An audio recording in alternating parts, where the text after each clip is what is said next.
আসসালামু আলাইকুম রহমতুল্লাহ।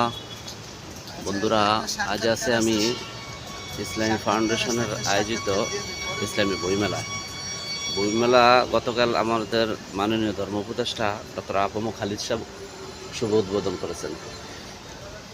মেলার বাকি সার্বিক পরিস্থিতি সম্পর্কে আমরা জিজ্ঞাসা করব মুনতাহা প্রকাশনীর যে স্টলম্যান আছেন ওনার সাথে। আসসালামু আলাইকুম ভাই, কেমন আছেন আপনি?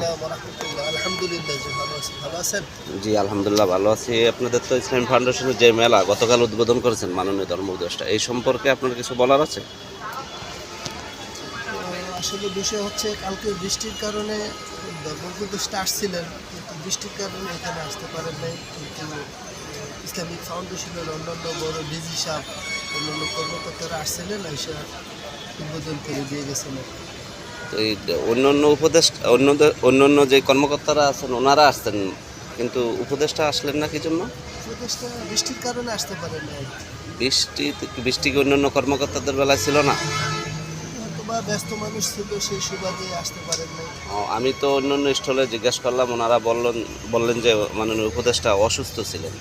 এটা আমি তাহলে সঠিক বলতে পারি না। আচ্ছা আচ্ছা। উপদেষ্টা আসছিলেন, কিন্তু পূর্ব সাইডে গেছেন এরকম একটা আওয়াজ আমি শুনছি, কিন্তু এখানে আসলে বৃষ্টির কারণে। আরেকটা কথা হচ্ছে, আপনাদের যেই মেলার যে প্রচারণার এই ব্যাপারে কি আপনারা ফাউন্ডেশনের যে কর্মকর্তারা উদ্বোধন করছেন ওনাদেরকে কিছু জিজ্ঞাসা করেছেন আপনারা? আমরা তো আগেও বলা হয়েছে যে স্যার, আপনাদের পক্ষ থেকে প্রচার প্রসারণার জন্য একটু উদ্যোগ নিতে হবে।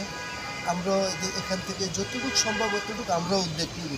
উভয় পক্ষেই মিলমিশ করে প্রচার প্রচারণার বিষয়টা উদ্যোগ নেওয়া প্রয়োজন আমার মনে হয়। গতকাল তো উদ্বোধন হলো, গতকাল আপনাদের বিক্রি কেমন হয়েছে? পাঠক বা দর্শনার্থী যারা ছিলেন তাদের উপস্থিতি কীরকম ছিল? আমরা তো শুরু মোটামুটি আলহামদুলিল্লাহ ভালো ছিল। ভালো ছিল না?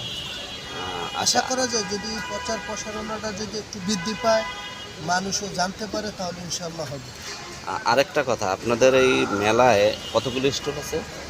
দক্ষিণ সাইডে 64টা স্টল আছে। প্রতিটা স্টলে কি একই রকম বই পাওয়া যায় না প্রতিটা আলাদা আলাদা ভিন্নতা আছে? ভিন্নতা আছে। আপনার স্টলে কোন কোন বইগুলো একটু বেশি চলবে বা একটু বাচ্চাদের কোনো ধরনের কোনো আইটেম আছে কি? জি জি, বাচ্চাদের আইটেম আছে, এগুলো আছে, ম্যাজিক সিলেট আছে, নাদিয়ার আদর্শ লিপি আছে, একের ভিতরে সব আছে। প্লাস একটা সিরিজ আসছে এখন, সিরিজ আকারে পরকাল সিরিজ, 4টা বই একসাথে। এটা হচ্ছে পরকাল সিরিজ। রাসূল সাল্লাল্লাহু আলাইহি ওয়াসাল্লামের জবানে যে